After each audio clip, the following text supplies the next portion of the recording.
And he took again the 12. அப்பொழுது அவர் 12 அழைத்து Third time.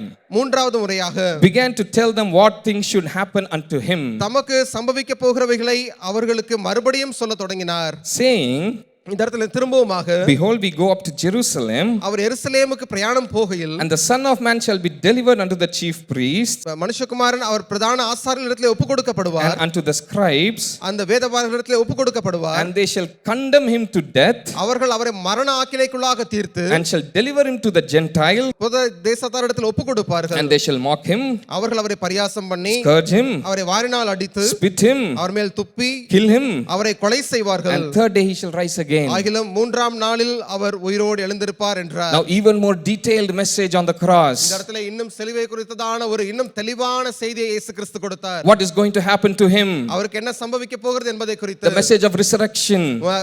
உயிர்த்தெழுதலை குறித்ததான செய்தி. The first time Peter responded savoring the things of man, மனுஷருக்கு ஏற்ற விதமாக முதலாவதாக பேதுரு பதில் சொன்னார். and secondly the disciples were disputing who should be the greatest after hearing the second time. இரண்டாவது முறை இயேசு கிறிஸ்து சொன்ன பொழுது அவர்கள் தங்களுக்குள் யார் பெரியவன் என்பதை குறித்து அவர் தர்க்கம் பண்ணி கொண்டிருந்தார்கள். So now the third time what would be the response? மூன்றாவது முறை அவர்கள் எவ்விதமாக அவர்கள் இருந்திருக்கும். In verse 35, James and John, யாக்கோபும் யோவானும், and it starts with Apollo, and அந்த இடத்துல அப்பொழுது என்று சொல்லி ஆரம்பிக்கிறதை நாம் பார்க்கிறோம். so that means Jesus has he's finished his preaching teaching. இப்பொழுதுதான் இயேசு கிறிஸ்து அவர் தன்னுடைய போதகத்தை முடித்திருக்கிறார். He is saying I will be killed, I will be risen again, and he's preaching the message of the cross. அவர் இந்த இடத்துல நான் கொல்லப்பட வேண்டும், திரும்பமாக நான் உயிர்த்தெழுந்திருக்க வேண்டும் என்று சொல்லி சிலுவையை குறித்ததான செய்தியை அவர் கொடுத்து முடித்திருக்கிறார்.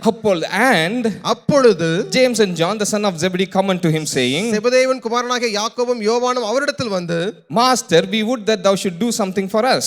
போதகரே, நீர் எங்களுக்கு ஒரு காரியத்தை செய்ய வேண்டும் என்று விரும்புகிறோம் என்றார்கள். And Jesus, the conversation goes and he says, verse 37, grant unto us that we may sit one on the right hand and other on the left hand in thy glory. அதற்கு அவர்கள், உமது மகிமையிலே எங்களில் ஒருவன் உமது வலது பார்சத்திலும் ஒருவன் உமது இடது பார்சத்திலும் உட்கார்ந்திருக்கும்படி எங்களுக்கு அருள் செய்ய வேண்டும் என்றார்கள். So this is almost okay, Jesus, you go die, you do whatever on the cross, but I have to go and sit in the right hand and the left hand on your glory. இப்படியாக அவர்கள் எடுத்துக்கொண்டார்கள். இயேசுவே, நீ சிலுவைக்கு போகும், மரியம் என்ன வேணாலும் செய்யும், ஆனாலும் நீர் நம்முடைய மகிமையிலே நீர் போகும் பொழுது, நாங்கள் உம்மோடு கூட வரும் பொழுது உம்முடைய வலது பார்சத்திலே ஒருவனும் இடது பார்சத்திலே ஒருவனும் நாங்கள் அமர்ந்திருக்க வேண்டும். That is all I want. இதுதான் எங்களுக்கு தேவை. Because you going to the cross, what I should do, what you should do, I am not bothered. நீர் சிலுவைக்கு போவதனால எங்களுக்கு என்ன பலன், அதனால எங்களுக்கு குறித்து அதை குறித்து James and John were clear.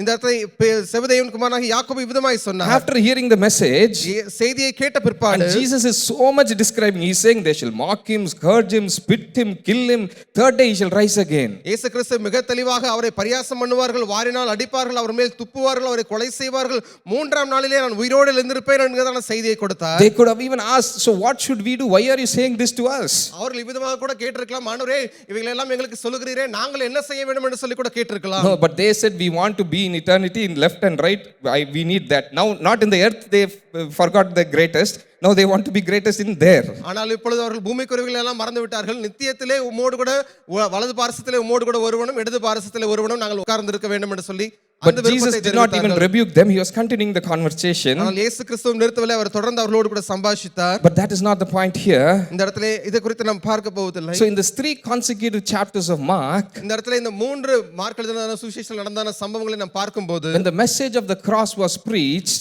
சிலுவையை குறித்ததான செய்தியானது கொடுக்கப்பட்டது. the natural man, ஆனாலும் ஜென்ம சுபாவமான மனிதனோ, the response to the cross, message of the cross is very different. ஆனாலும் சிலுவையை குறித்ததான செய்திக்கு அவர்களுடைய நடத்தை முற்றிலும் வித்தியாசமானதாக இருந்தது. We can also understand the message that is preached with our own physical mind, நாமும் கூட நம்முடைய ஜென்ம சுபாவமான மனதோடு கூட செய்தியை நாம் கேட்கும் பொழுது, and we can respond to that message in a very different way like Peter. நாம் பேதுருவை போல மிகவும் முற்றிலும் வித்தியாசமான ஒரு நடத்தையை நாமும் நடந்து கொள்வோம். Or we can be like the next incident where they do not understand the message and start disputing who is greatest among us in this earth. அல்லது அந்த வார்த்தையை அறிந்து கொள்ளாமல் இந்த உலகத்திலே எவன் பெரியவனா இருப்பான் என்று சொல்லி நாம் தர்க்கம் பண்ண தொடங்குவோம். After hearing the message of the cross, that could be the discussion going on. அது சிலுவை குறித்ததான செய்திக்கு பிற்பாடு அதுதான் நம்முடைய சம்பாஷணையாக It may இருக்கும். not be so physically like how the disciples spoke. Maybe in our mind we can start thinking who is greatest. இவ்விதமாக அவர்கள் வெளிப்படையாக பேசினது போல இல்லாமல் இருந்தாலும் கூட நம்முடைய மனதிலே விதமான காரியங்கள் அவைகள் போடத் தொடங்கும். Or the third way, when Jesus spoke about the cross, மூன்றாவது முறை இயேசு கிறிஸ்து செய்தியை கொடுத்த பொழுது when he detailedly described about the our cross,